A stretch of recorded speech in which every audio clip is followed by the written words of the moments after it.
Hello Life Church, today we're reflecting on John 3 from verses 31 to 36, but I'll be focusing on verses 36, which reads, "Whoever believes in the Son has eternal life, but whoever rejects the Son will not see life, for God's wrath remains on them." Now that's a sobering but truthful verse worth reflecting on. Tim Mackey, one of the founders of the Bible Project, describes God's wrath fundamentally as God's just response to human evil that destroys the world he created, and evil that destroys people made in his image.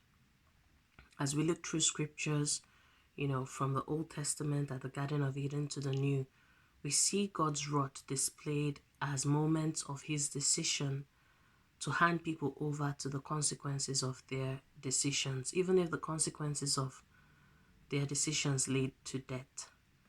However, that's not what God ultimately wants for anyone, and that's the reason why Christ came. That's the whole point of the good news of Jesus Christ, that through faith and trust in the life, death, and resurrection of Jesus Christ, we now have access to a new way of living, a new life, eternal life, true life, a life that is above our default evil human nature.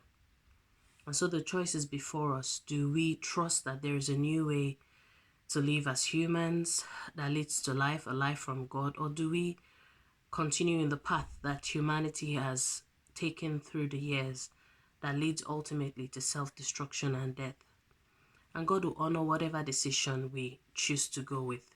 We see in Deuteronomy 30 from verses 15 onwards, he places before us the choice of life and prosperity versus death and destruction. But he nudges us towards choosing life so that we and our children may live, because he loves us and he wants us to experience true life that he offers.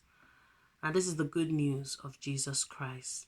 So let's take this truth with us into our day. God bless.